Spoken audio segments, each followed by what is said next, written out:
Lensois certainement soucieux de l'état psychologique et physique de ces hommes.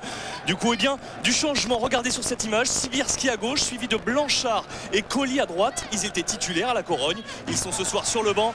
Ajoutez à cela l'absence de Bach blessé. Du coup, eh bien, visage quelque peu inédit, repère changé. Montpellier va en profiter. Un premier ballon à destination de Bamogo, l'attaquant montpellierin qui va attendre du soutien, lever la tête, le trouver avec Doumé qui peut s'enfoncer. Le bon retour de Koulibaly. Action pas véritablement dangereuse, mais qui souligne que cette rencontre eh bien, tarde à s'animer. Beaucoup de méfiance, de prudence de part et d'autre. La réaction lensoise avec un corner de Pedron pour la tête lensoise. Tout ça se joue dans les 30 premières minutes. Très peu d'animation offensive. Il faut tout de même rappeler que les Montpelliérains de Michel Mézy et les Lensois sont deux des attaques eh bien, les moins efficaces du championnat de France. 13 buts à L2. Scénario donc pour l'instant prévisible. Attention tout de même à un nouveau corner ici pour Lens. De nouveau Pedron à la baguette. Le centre de Pedron, cette fois pour la tête de Song, sauvetage sur sa ligne de Doumeng. 36e minute, là voilà la plus grosse occasion de cette première période. Elle est lensoise. Livrons-nous complètement pour ne pas avoir à regretter, confiait Michel Mézy avant d'affronter le Paris Saint-Germain la semaine dernière. Résultat, un match nul frustrant, un but partout, un manque de percussion, d'efficacité et bien que l'on va retrouver chez les Montpelliérains, incapables de prendre la maîtrise. Et Lens d'en profiter. Corridon va lancer Outaka à la limite du hors-jeu. Outaka qui peut s'enfoncer. Le centre d'Outaka pour Morera et stupeur à la Mosson. Lens qui ouvre le score à la 42e minute. Un but qui ressemble trait pour trait à celui inscrit par les Lensois à la Corogne. Le débordement d'Outaka qui a le temps de s'informer derrière Morera. Son premier but en championnat cette saison. Le deuxième avec celui inscrit à la Corogne.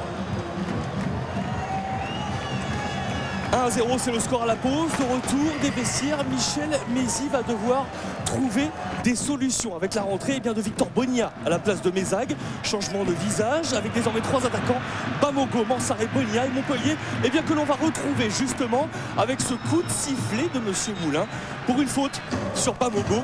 Carton jaune pour Diop, coup franc à suivre.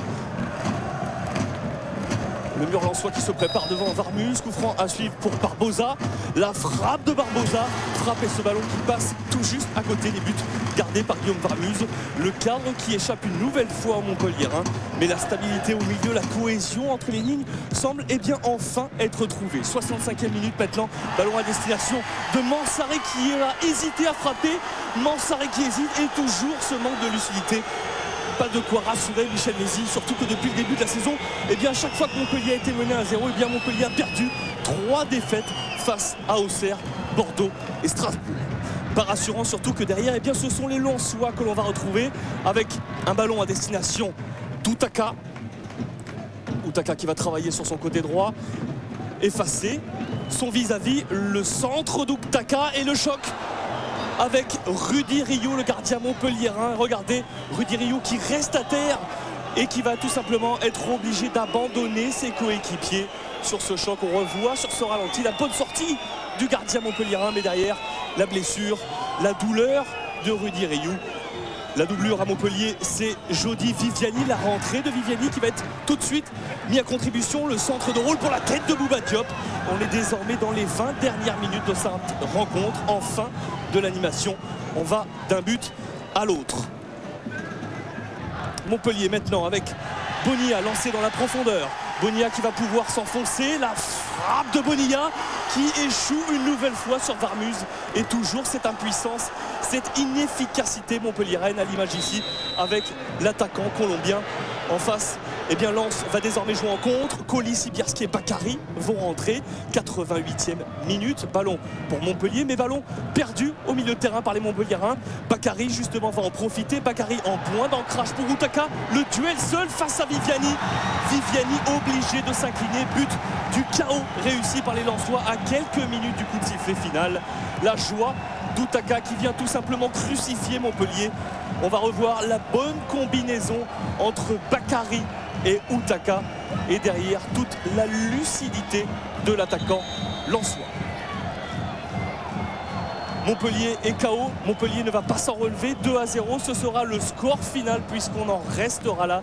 Difficile, très difficile pour Loulou Nicolin. En revanche, très bonne affaire pour Lens et Morera.